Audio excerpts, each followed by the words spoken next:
I'm going to be giving my power rankings, before the season starts.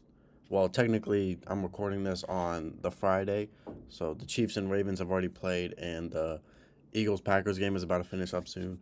But pretty much, this is my preseason rankings, and trying to see where every team ranks out, and starting out with last place, who I think is the worst team in the league.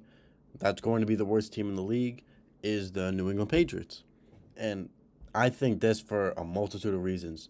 Firstly, last year they had an abysmal offense, and it only got worse, honestly, like very minimal upgrades on the offensive line.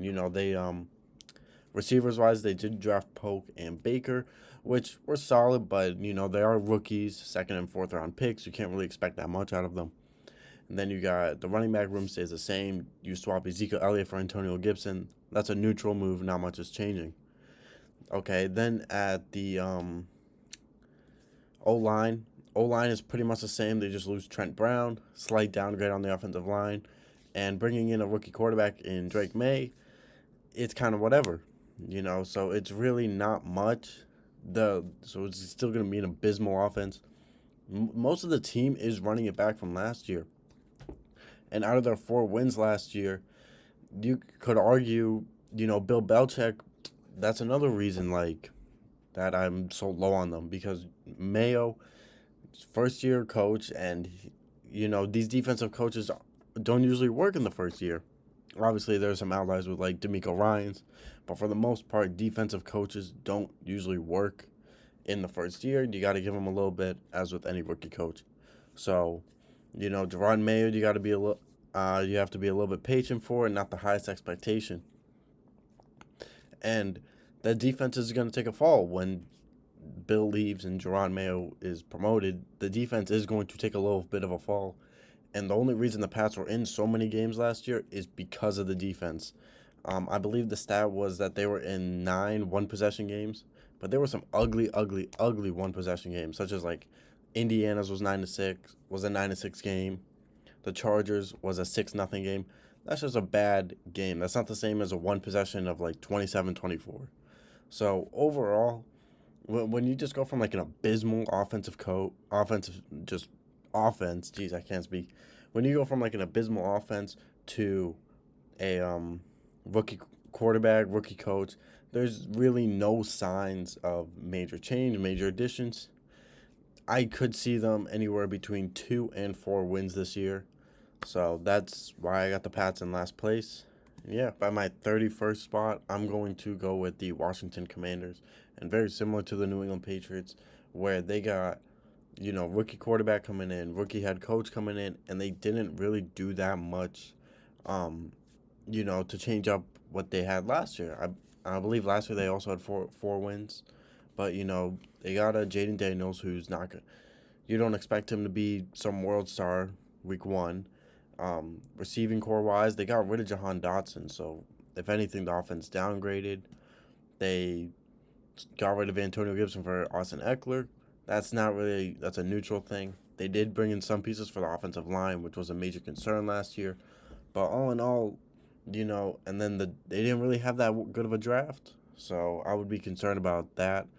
And defensively, they didn't get any like pop players. Like you're hoping their linebackers step up this year. They lost Cameron Curl.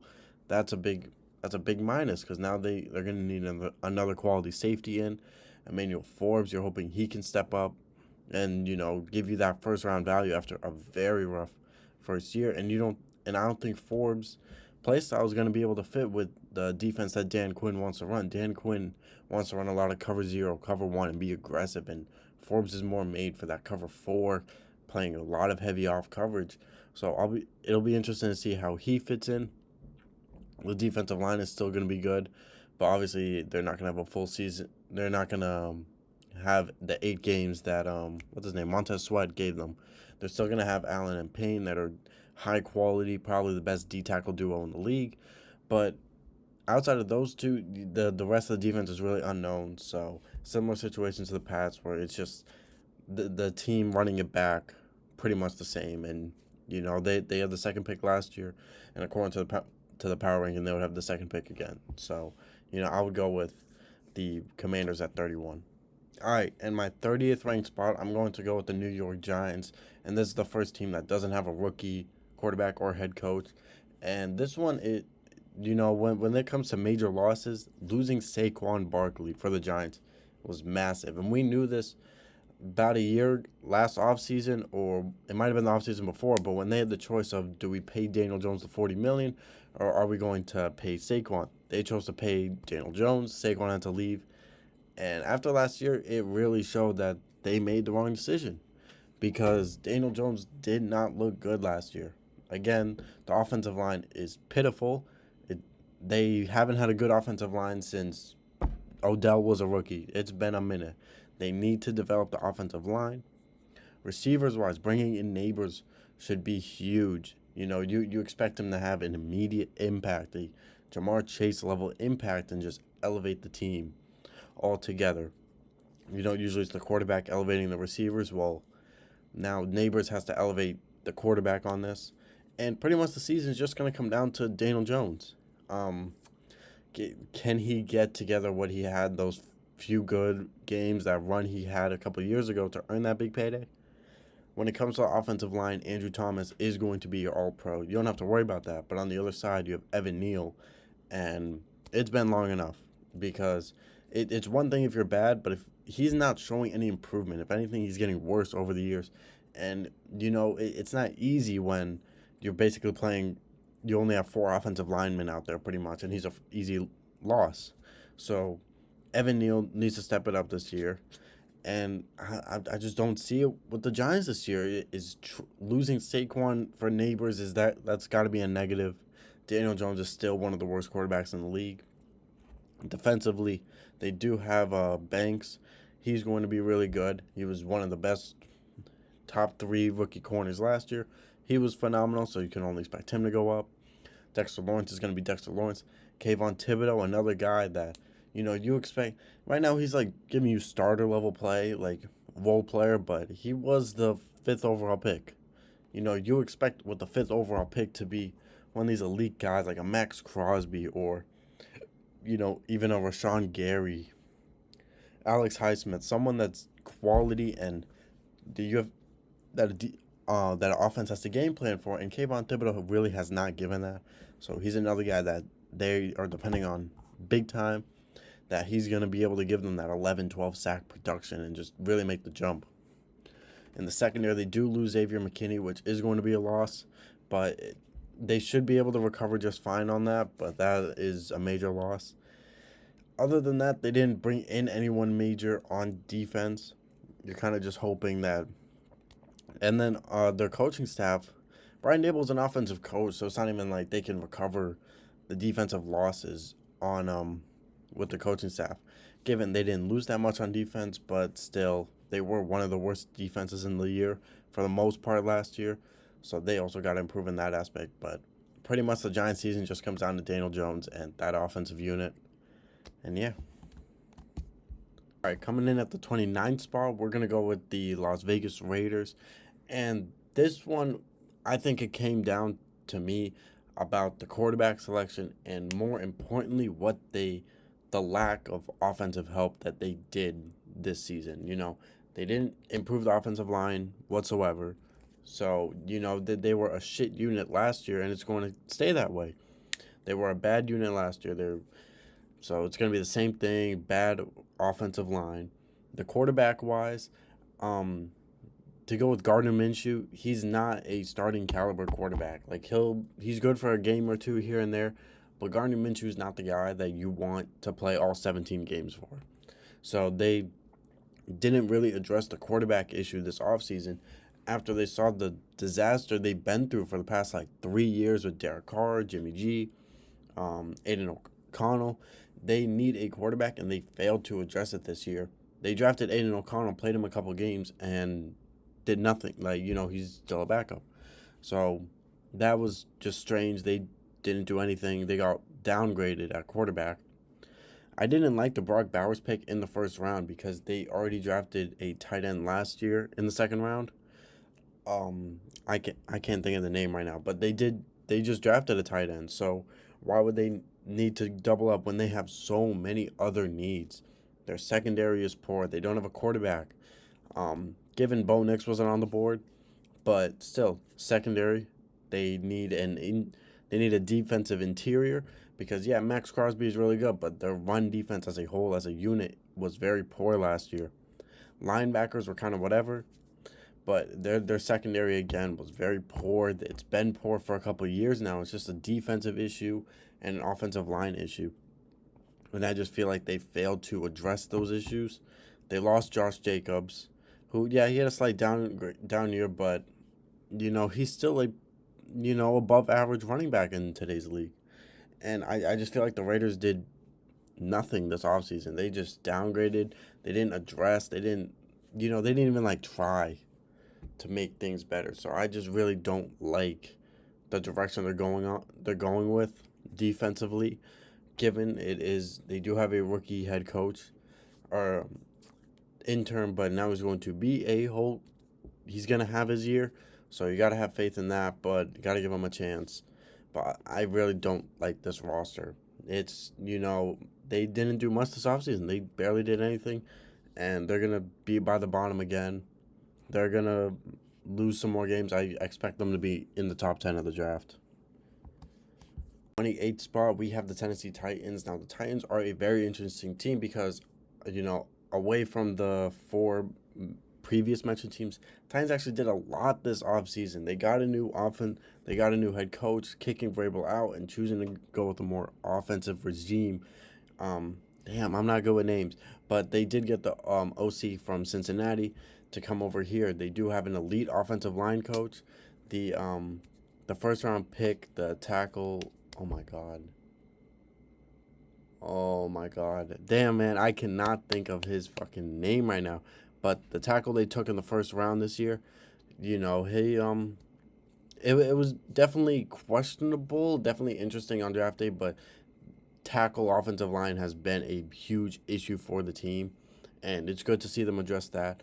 They addressed receiver. D Hop still has some juice left in the tank, but they weren't shy to go out and pay Calvin Ridley big money just to surround Will Levis. And that's my next point. Will Levis looked phenomenal last year. He had his highs, with his lows really not being that bad. So I have confidence and faith in Will Levis in this year too, that he's going to show out and be because the Titans really never had a good marquee franchise quarterback. Like Mariota really wasn't it. He wasn't like that top 10, Super Bowl or bust quarterback. I think Will Levis is going to have that chance to show that. And also, they surrounded him. They given him chance to do it. They went out and got Tony Pollard in free agency when Derrick Henry left. So now they have two good running backs in Spears and Pollard. So that's nice. Defensively, they still have their studs. They still have Jeffrey Simmons over there. Their secondary is a bit weak. It is a bit iffy. They've been looking for that corner spot for a minute now. But the front seven, the linebackers and defensive line are going to do their job. And even though Vrabel's gone, there's still that culture there of the toughness of Tennessee is still going to be there. So I do expect them to be an elite defense, even without Vrabel. But with the offensive coach coming in, you hope, okay, the defense falls off a little bit, but a poor offense is going to go through the roof now through the coaching staff. So I'm excited for this Titans unit. It's just you got to rank them a little low because it's so many moving parts. New coach, pretty much new quarterback, and a lot of questions on the defense, especially the back end. So, but still, I feel like the Titans, right now they're 28th. I could definitely see them getting 16th, jumping high. Because, it's all about Will Levis and how these new pieces play out. But I'm excited for that. Number 27, we have the Carolina Panthers, a team that was a complete joke and disaster last year. And, I mean, you can only go up from here. The biggest concern was that they pretty much just threw Bryce Young into the pit. And this year they said, screw that. They spent big money on the offensive line. They went out and traded for Deontay Johnson. They re-signed Adam Thielen. They drafted Xavier Legette at the end of the first round this year. So they gave him weapons. Is it some superstar, DJ Moore even? No, but they're putting the effort in, they're trying, and that's all you can really do. So it's already the offensive tools are a huge upgrade from what they were last year. Jonathan Brooks, that's another. Maybe they get a run game going this year. They got the receivers, the slot Deontay Johnson, and the outside Xavier Legette. It's starting to come together. They put the pieces around on offense. Defensively, they have Derek Brown. He's going to be a stud. I would say a top 10-ish defensive lineman, or top 10-ish interior defensive lineman. So, there's that presence there. They did lose a few pieces there. I believe Jeremy Chin left. They had a couple linebackers leave. J.C. Horn. J.C. Horn has always been a pretty above-average corner, so you feel comfortable with him as your CB1. But, it'll be interesting. The defense should hold up. It should not be that bad. Of course, losing Brian Burns is massive. The defense is going to take a step back. You just hope it's not that bad. And coaching-wise, they're bringing in a coach. He was the QB coach in Tampa, and he was able to resurrect Baker Mayfield's career, Geno Smith's career. So he has the proven track record of helping these young quarterbacks improve. So to have him come in and help Bryce Young, that's massive, and it's going to be huge for not only this year, but you just hope to see some progression from Bryce Young, feel more comfortable. The offense should be greatly improved this year. I'm kind of big on that with all these new tools. The offensive line, yeah, they improved on big time. Ike Ekwonu should have a big year. Clock's ticking on him again. He's always been more average. Not bust. He's no liability, but certainly doesn't live up to the top 10 pick hype. But then again, the offense should be fine this year. It's just whether or not can the defense hold up even with their few losses and few departures. That's the biggest thing with the Panthers. We have the Arizona Cardinals, and boy, this team has been making moves. They had a huge draft. They went out and got Marvin Harrison Jr. They needed the wide receiver core was lacking last year. They did have Hollywood Brown, but he's just, he's not that number one. He's not that dog. So now they got Marvin Harrison Jr., the premier number one that they were looking for. They got him. Kyler Murray's going to come back, hopefully healthy. Can he put together that, MVP type of campaign that he had a couple of years ago? But more importantly, can Kyler Murray put it through for 17 games? Injuries have been an issue with him. Maybe not even injuries, but just like being dinged up and a decline in play over the season. Can they sustain that for a long period of time? That's another question. The offensive line should be slightly improved, if not neutral, because Paris Johnson, he's going to get that full-time role now. So, you expect Paris Johnson to be pretty good. James Conner is still there, one of the more underrated running backs in the league. So the offense should be perfectly fine. And then the defense, Gannon really, everyone shitted on him before the season, but with the talent they had, I don't think Gannon did that bad of a job. Seems like the culture is really coming together over there. So I'm excited to see what he does pull out for defensively. Now, in the draft, their second first-round pick, I believe it was Darius Robinson. I believe that was his name. That was a little bit questionable, but again, defensive line was a huge issue for the Cardinals. They went out and addressed it. Their defensive line is greatly improved. Secondary is not the best, but they still got Budda Baker, so that's always nice to have. And as always, defense is a big issue. They had a couple of linebackers they spent high draft picks on. You expect them to step up. But I think Gannon can, kind of piece together some defenses. Is this going to be some top 10 unit? No, but if they can win games like 28-31, 31-35, that's how I expect the Cardinal season to be. Electric offense, high flying, and the defense being bend, don't break, try not to be completely garbage. And you just hope that their young guys and that their rookies can really develop, which I have faith they do. But also, Kyler Murray is the best quarterback that we've seen so far in this power ranking. So that's also a big plus for them. I think the Cardinals are going to be pretty good. 5, we have the New Orleans Saints. Now, the Saints have always been a team for, going past even once Drew Brees retired, they've been a team for the past 10 years where, they're consistently good or at least above average. And I feel like last couple of years it's really started to weigh that this team and their roster construction has really started to catch up to them. You got Derek Carr, awful contract, and The team just seems like it's just demoralizing. He's one of the worst red zone quarterbacks in the league. He's not gonna wow you. He's not gonna be the reason you win a game, but he'll be the reason you lose a game. And I think that's just the biggest reason why the Saints are just gonna be awful, because they have a quarterback that can't win them games. Their offensive line not good. Given they did draft Fawaga, I believe that was his name, out of Oregon State this year, the tackle. That's going to be a huge upgrade, given with the concerns for Ryan Ramczyk. But the Trevor Penning pick has not paid off, and that has come back to bite them in the ass. So, Trevor Penning pick was really, really bad. And overall, they just have a shitty O line. The receiving core is not bad. They do have Chris Olave. He'll be a stud. You don't have to worry about him. They have Rashid Shaheed. They got other guys on offense. Alvin Kamara is always going to be pretty good. So, but it's mostly about the quarterback and the O line, which is something a lot of these bottom teams have in common. Defensively, Dwayne Allen is an elite defense. He's a good defensive coach, but I just feel like talent wise, maybe they're lacking. Their secondary is still strong. They still got Honey Badger. They still got Marcus Lattimore. So their secondary is still pretty good. That's been the strong suit. That's probably the strong suit of the team. Linebackers, they got the Mario Davis. He's been a stud for a while. You don't have to worry about him. So defense is definitely the strong suit, and it's going to keep them in some of these games. The defense, Cam Jordan's getting up there in age, so you need the defensive line to really step up.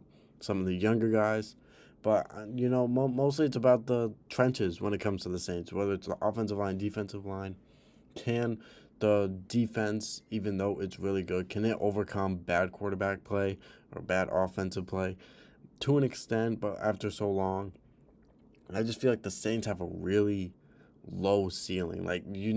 They're not going anywhere. You don't expect them to go anywhere. They're not going to put up 40 points in a game. They're not going to beat some of these contending teams. And I just think that's one of the reasons I have them so low, is just they have a really low ceiling. And I could see them losing a lot of games. Oh, well, obviously. But there's just not too much to like about this team. It's more just bland, lifeless. Dwayne Allen's gives you nothing on the offensive coaching. So, I don't know, man. The Saints are just, they'll win games. They'll get scrappy. But it's at what point do they just tank it? They need to just rebuild it. And I think this might be the year they just get a top 10 pick and say, yeah, we got to rebuild.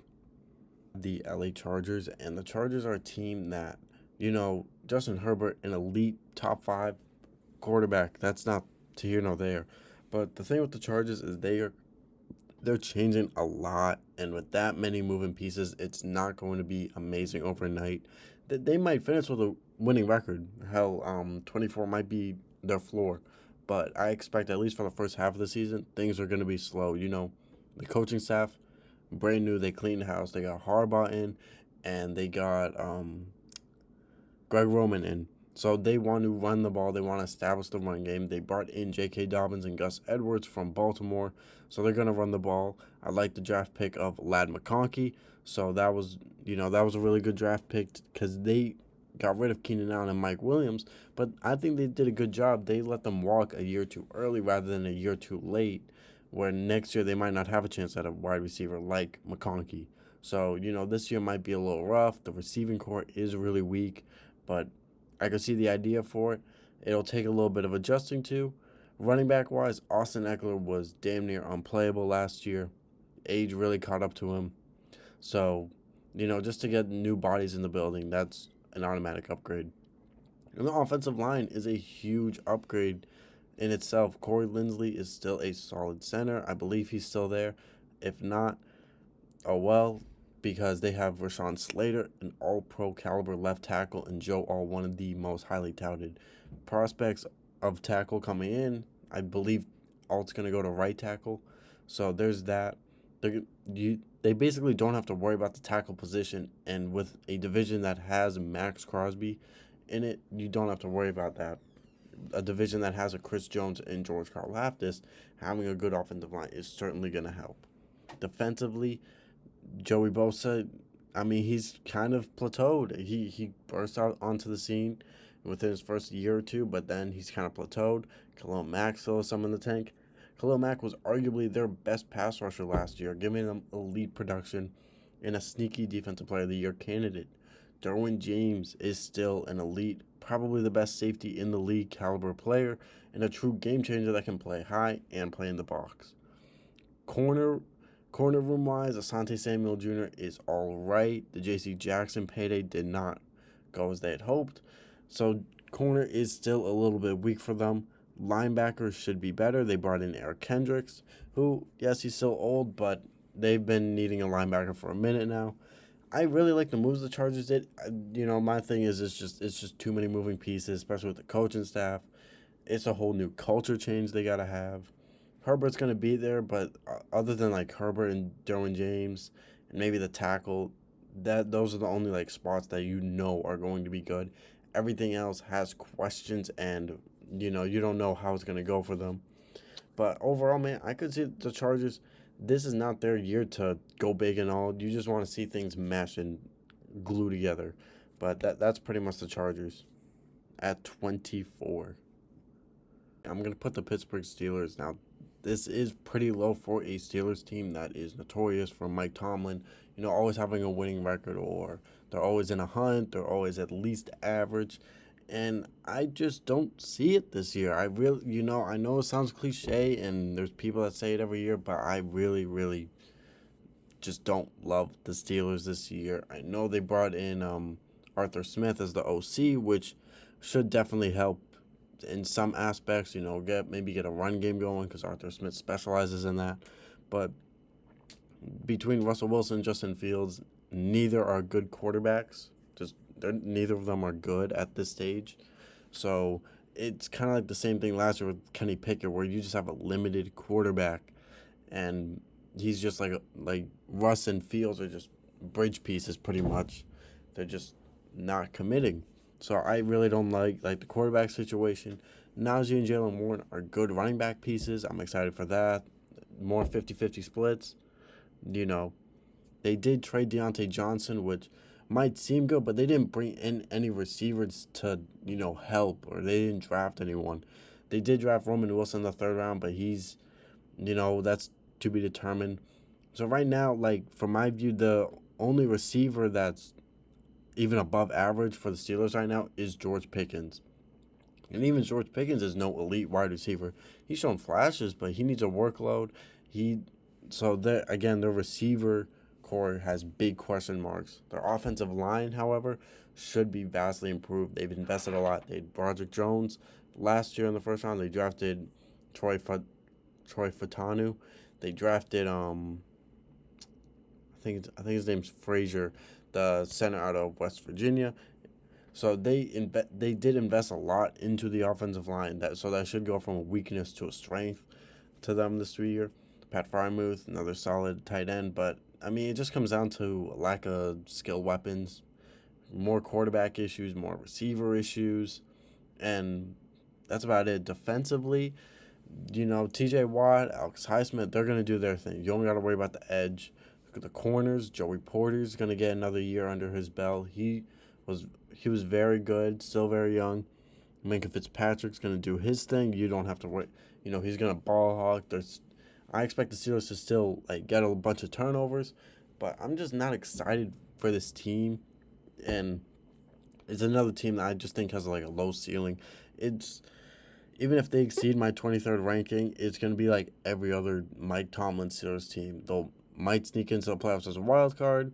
They're gonna be middle of the pack, either between the 7th seed or the 10th seed in the AFC. And they're going to be in the same spot next year. So I just don't see the Steelers doing much, man. It's just another bland team. That's about it. Yeah. Spot, I'm actually, this might seem a little low, definitely compared to what they were last year, but I'm going to go with the Tampa Bay Buccaneers. Baker Mayfield did show last year that he was definitely an above average quality starting quarterback. So, compared to the other teams that we've seen so far, Baker Mayfield is a good quarterback. Their offensive line is still solid, nothing too crazy. They still got Tristan Wirfs. It does need some tidying up on the offensive line, but as long as they got the left tackle right, that should make things a lot easier. Receiver wise, Chris Godwin's still going to do his thing, and Mike Evans is still a premier and consistent wide receiver. So I would say the offense, but my thing with the offense is they didn't they're not like growing. They don't got young guys coming in that's growing the offense or whatnot. It should be the same thing as last year. It's just everyone's getting older and they lost their offensive coordinator. So I feel that I have to expect them to downgrade a little bit from last year. Defensively, it's a Todd Bowles system, so they're going to be blitz heavy, which means there's going to be some weeks where they hold an elite team to single digits. But so Todd Bowles' defense is going to be, I want to call it like high potential because they are so blitz heavy. So I do have trust in Todd Bowles as a defensive coordinator, and I think that should bring the Bucks. 22 is not a bad spot. If I were to call it, I'd probably say they would be second in their own division. So I do see the Bucks. Will they? I think they'll be worse than last year because they didn't really do too much, especially on the offensive side. They kind of just kept their guys somehow. They paid their guys. They were able to keep them. Hoping Rashad White can do a little bit more as a runner. Defensively, you still got Levante David wrecking havoc there. Vita Vea is still doing his thing. They still got one of the more deeper secondaries with Anton Winfield back there. So overall, it's just a very well-rounded roster. I just think they lack in changes from last year to this year to make me really say that they're gonna improve upon. So that's why I got them probably a little bit lower than I should, but it is what it is. It is what it is. So, but I'm excited to see Baker and see if they can run back this little magical run they had into the divisional round. We have the Denver Broncos, and this is a team that they've kind of been with the same premise of some of the teams that were in like the high 20s where they just had a lot of changes coming in, and most notably was the quarterback. They got rid of Russ, they cut their losses, and they're getting in Bo Nix, who did look pretty good in the preseason, but he's just a rookie, so you can only expect so much. Receiver wise, they got rid of Tim Patrick. Offensive line's pretty much the same, and they were just held a lot back financially, so they couldn't really do much. The offensive skill weapons are still a big question. Cortland Sutton is good, but is he, outside of him, it's really, really sketchy. But I wouldn't say it's more sketchy in the sense of they don't have anyone like certified. They have a lot of deep players in Marvin Mims and Troy Franklin that they could be pretty good, but it's more questions. So, I think what the Broncos did with their receiver core is they bought a bunch of like $5 lottery tickets instead of committing on like a $20 lottery ticket. You know what I'm trying to say? So, you just hope some of those $5 scratchers cash out, which I'm sure one of them do. Maybe Troy Franklin gets gets a Bo Nix connection. Maybe Marvin Mims can do better with more of an increased workload. So that's to be determined.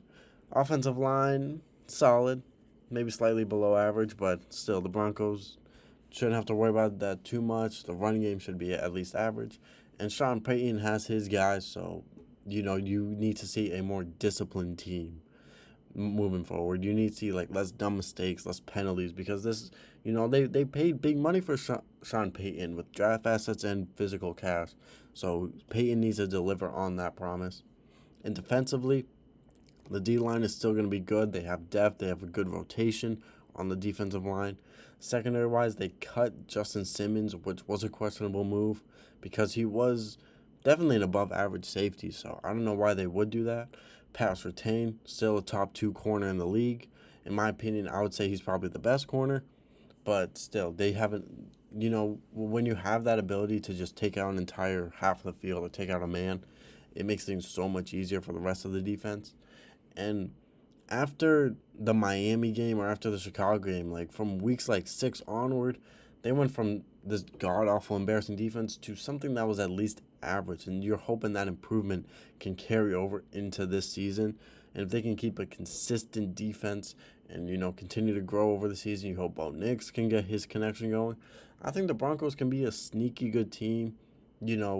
One of those teams with like a high floor but a low ceiling, a higher floor than some of the other teams we went over.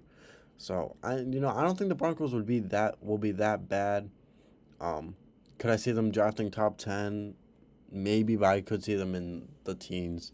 So that's kind of where I have them feeling out. My number 20 spot, I'm gonna go with Oh my God, the Seattle Seahawks. My apologies. Number 20 spot, I'm gonna go with the Seattle Seahawks. Now the Seahawks, they bring their core guys back of Jackson Smith and Jigba, DK Metcalf, and Smith. They still got their core guys. Kenneth Walker still young. He's going to improve. So I'm excited for that. And their offensive line has been shaky, but I do have faith that it is going to improve. Charles Cross, you hope, can take a step up. Abraham Lucas, promising young player a couple years ago. You hope he can get back healthy and all that. I'm very optimistic for this offense. Does it have, and it does have a high ceiling. This offense is potent. It is very quality. There's not too many weak spots on the offensive line if you were to be picky. And defensively, they didn't have Bobby Wagner, but that's okay.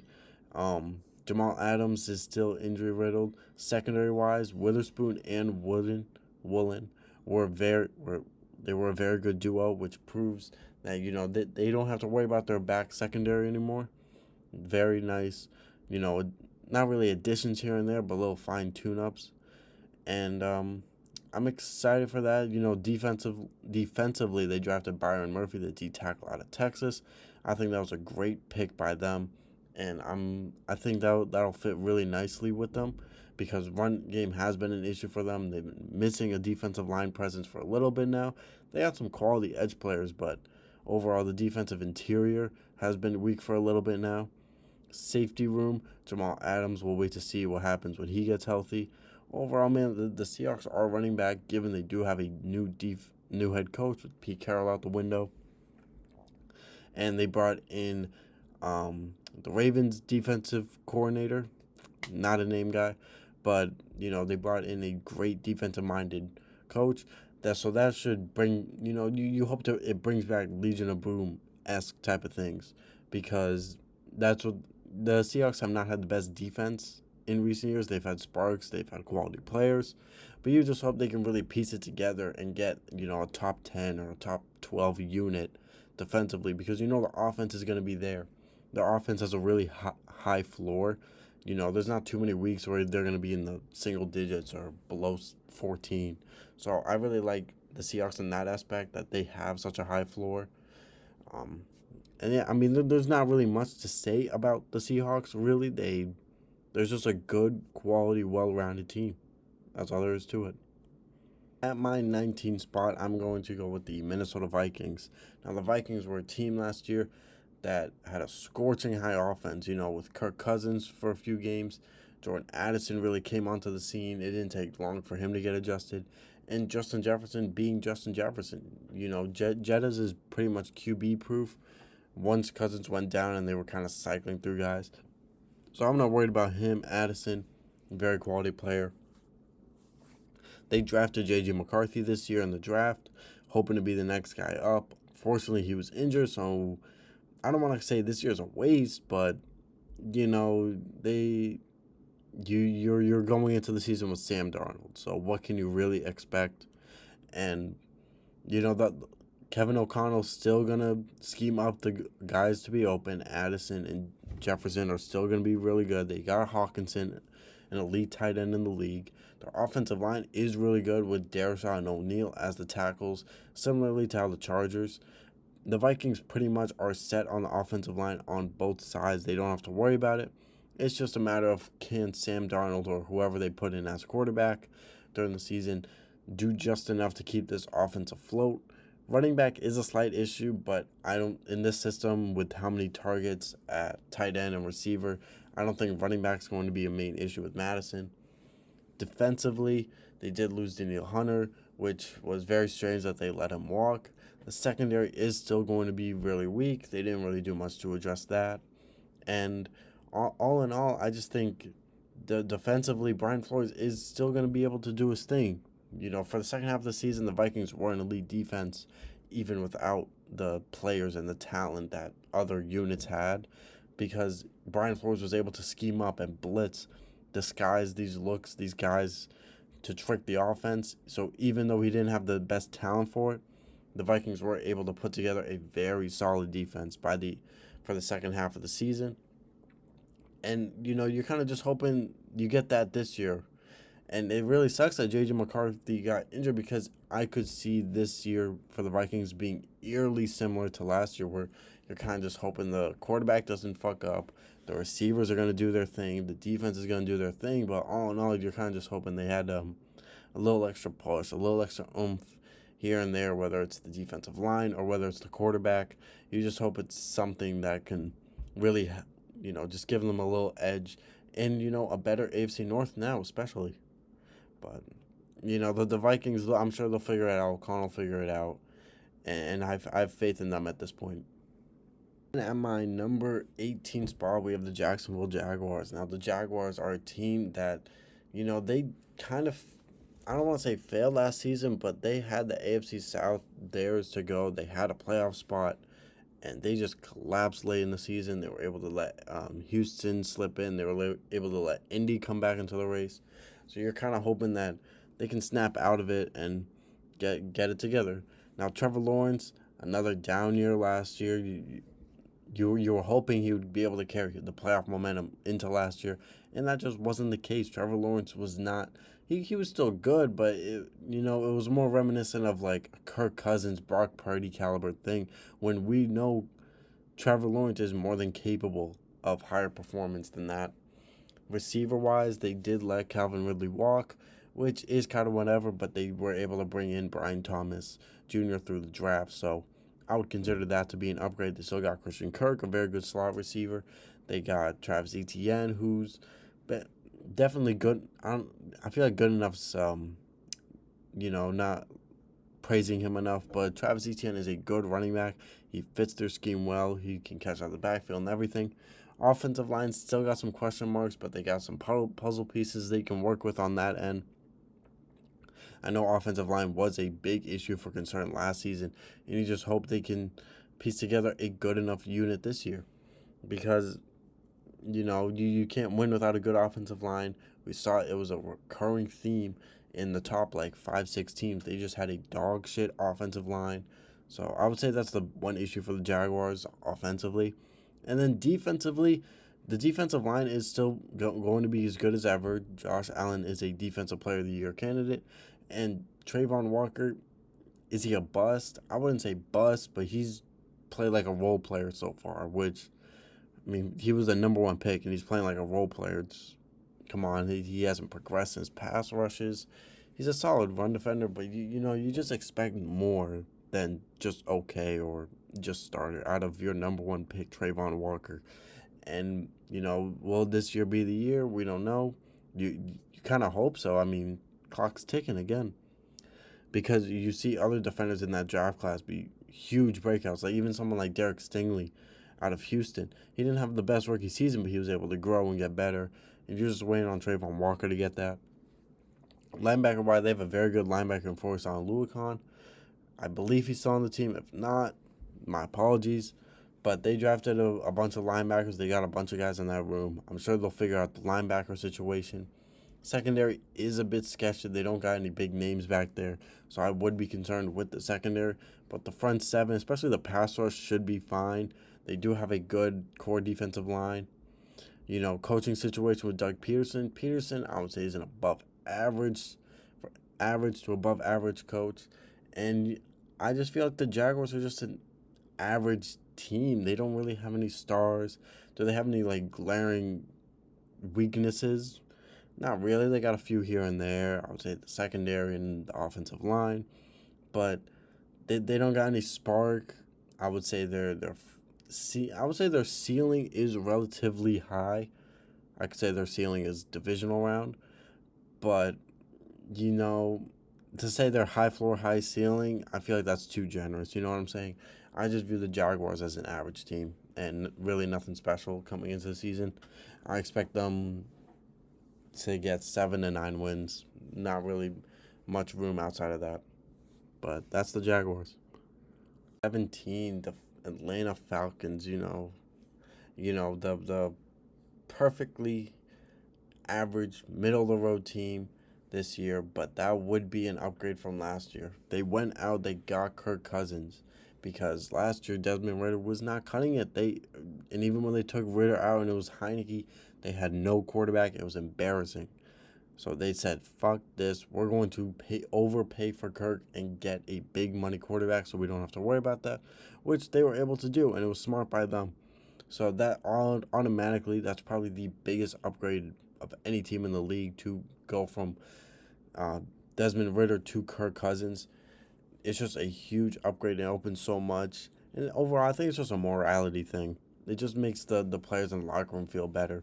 They have the weapons: Drake London, Kyle Pitts, and Bijan Robinson, the big three. Kyle Pitts, you know, for all this potential and all this talk about him being an elite tight end coming out and all these athletic tools, he really has not pieced it together. And I don't want to call him a bust, but it's definitely at the point where it's like, you would expect him to be in the Sam Laporta tier or the Mark Andrews tier of elite tight ends, especially when he's played a couple of years, he's had time to learn. And is it his fault every time? No, it's not, but at the end of the day, the great players make up for it. Look at someone like DeAndre Hopkins. Drake London, on the other hand, is in kind of a similar situation, but, slightly hasn't had that extra year. Drake London has put together a solid campaign. I think last year he had about 900 yards. With Desmond Ritter, that's pretty good, honestly. Bijan Robinson, slightly disappointing. You were expecting the workload to be a bit higher for him. Arthur Smith is just an idiot and doesn't know how to use them because Bijan Robinson should be getting at least 70% of the touches compared to Tyler Algier. At least 70%. And he just wasn't getting that. It was more of a 50-50 split. The offensive line is an elite unit, starting with Chris Lindstrom, one of the premier guards. So this offense has all the tools. They just needed the final puzzle piece with Kirk Cousins.